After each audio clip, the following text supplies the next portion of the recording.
Hey guys, it's Charles from Digitsu again. So this is part 3 or part 4 of the Silver Fox Brazilian Jiu-Jitsu interview. In this particular segment, we're going to talk to Carl about his style of teaching and more about his school. I hope you guys enjoy the segment. Thank you so much. Bye.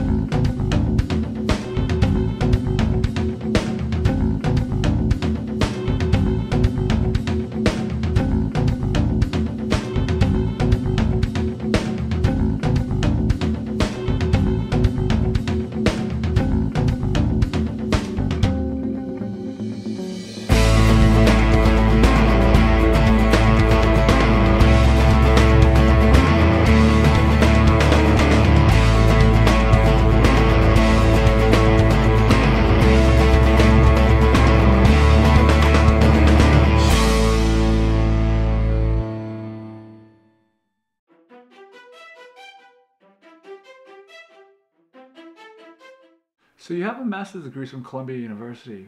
When did you decide to take the plunge to open up your own school? I was making good money. I was in finance, but I was training.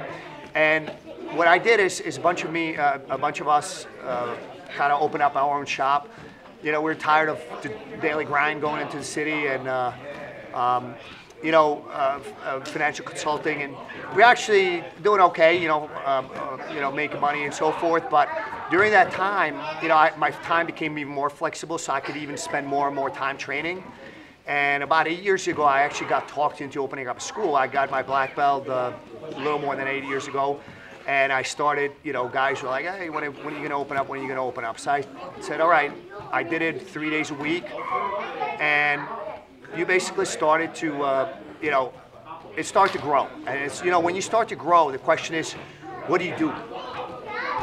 It's you either do something well or you don't do it at all. So I sort of started, as the school was growing, I still came to a sort of a crossroads, like, okay, do I just kind of dabble in this? Or do I continue going forward and commit to it fully? And I decided to commit to it fully, and here I am, So how long have you been here in northern New Jersey? I started, I think it's about 8 years right now. I've been in this area.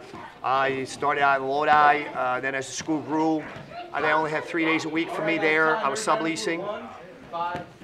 So then I subleased another spot in Saddlebrook, so I had 2 locations. So imagine telling a student that just signed up, oh, by the way, tomorrow's class is 2 miles down the road. They looked at me like I had 2 heads. So about almost 4 years ago, I found this spot, and now we have classes 7 days a week, mornings, lunchtime, evenings. So basically anybody can get their jiu-jitsu fix pretty much anytime. In your opinion, what's the most rewarding thing about teaching Brazilian Jiu-Jitsu? I think the most rewarding thing about teaching is the impact you have on people's lives. You really have the ability to change somebody's life. It's not sort of, you take a popular young guy that's athletic and he becomes a great at jiu-jitsu, that's awesome, and you're proud of that, and that's awesome.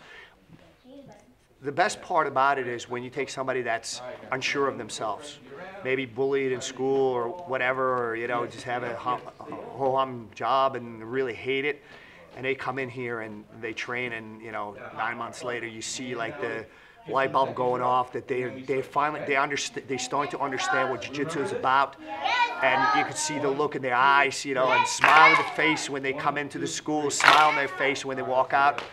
That's the best part about it. So what kind of programs are available here at Silver Fox BJJ, and how are the classes run?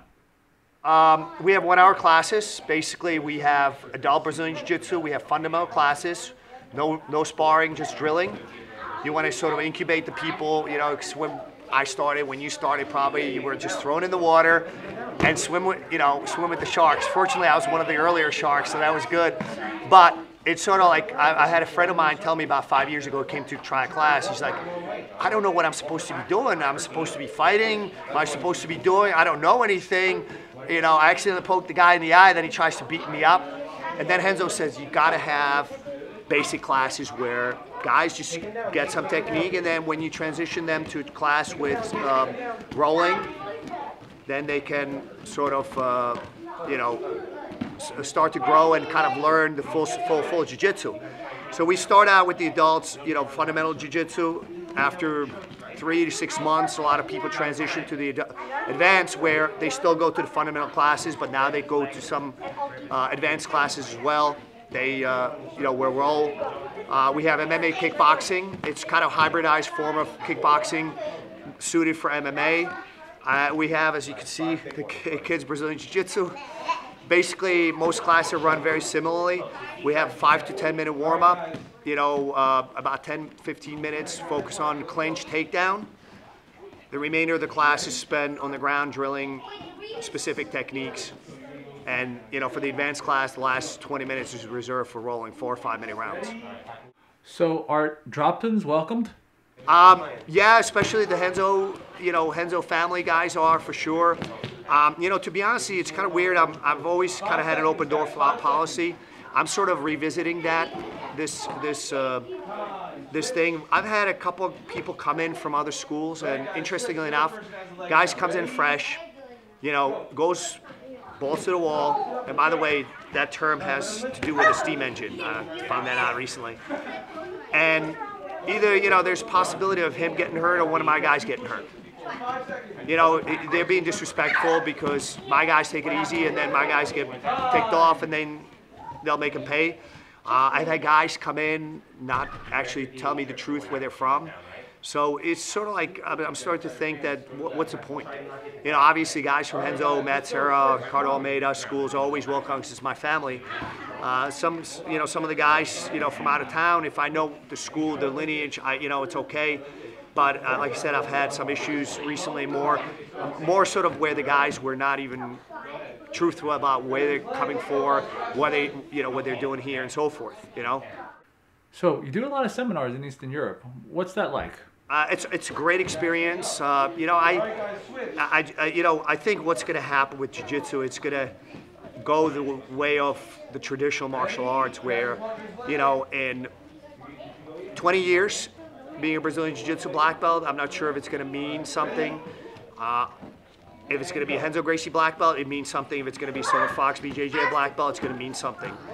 I think as the style gets more popular, you have more and more frauds, a lot more and more people. The knowledge is not disseminated as well as it hopefully could be. And I have almost this evangelical kind of feeling about, you know, the Renzo style of Jiu-Jitsu. What got me into Jiu-Jitsu is kind of a style focused on submissions, aggressive style, you know, don't stall, go, you know, try something. You know, it drives me crazy when somebody, you know, passes guard, get on top of them and they go like this. You've lost the fight. It's my pet peeve, you know, that I'll do. You know, what I saw Cyborg do in the Nogi world to a guy where he puts his, you know, shit on the guy's throat and, you know, okay, open up. My view is if you got caught in that bad of a position, try something, because at least you'll figure out what's not the right way to escape. Don't just play dead. You already know that before you came to train Jiu-Jitsu. So for me, when I do these seminars, I love to spread sort of the Renzo style of Jiu-Jitsu and you know, and obviously when you travel, it does get somewhat grueling, because sometimes, you know, fly into a seminar that night, another one the next night, another one next night. But it's for me, it's a lot of fun. This is what I chose.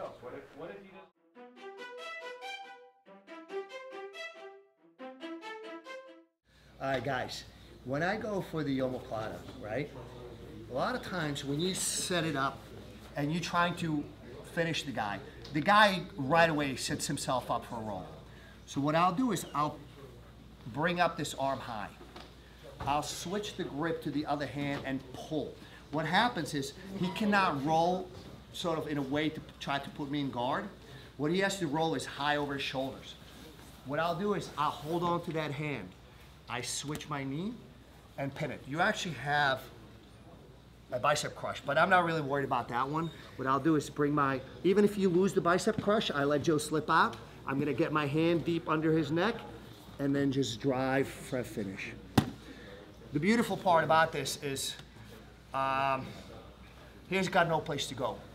It was actually interesting. I started playing around with it quite a bit when I was teaching a seminar, and there was one guy, It was 250 pounds. And I was explaining to his partner an arm lock on him, and he decided, okay, this is my time to show how good I am in jiu-jitsu, and ripped out of the arm lock. I went on autopilot, put him in an omoplata, he rolled, I caught his arm, and wound up putting him in this position and said, how do you like it now? He smiled, and he didn't give me a lick of trouble after that. When I go for an omoplata, right, a lot of times as I sit up, the guy's already ready to roll. What I'll do is my hand is gonna go under his arm and feed it to the other arm. When I get here, I grip by his wrist with my hand and pull. What it does, it forces him to roll high on his shoulders. Basically clear my body. All right, what I'll do now is switch my knee. And you have a bicep crush here if you want. But I'm not that worried about it. I'll let Joe slip out. Just pin the arm. I go under his neck. I'm still holding onto his hand. He has no strength in that arm. I'm gonna go deep under his shoulder blade and just drive for a finish.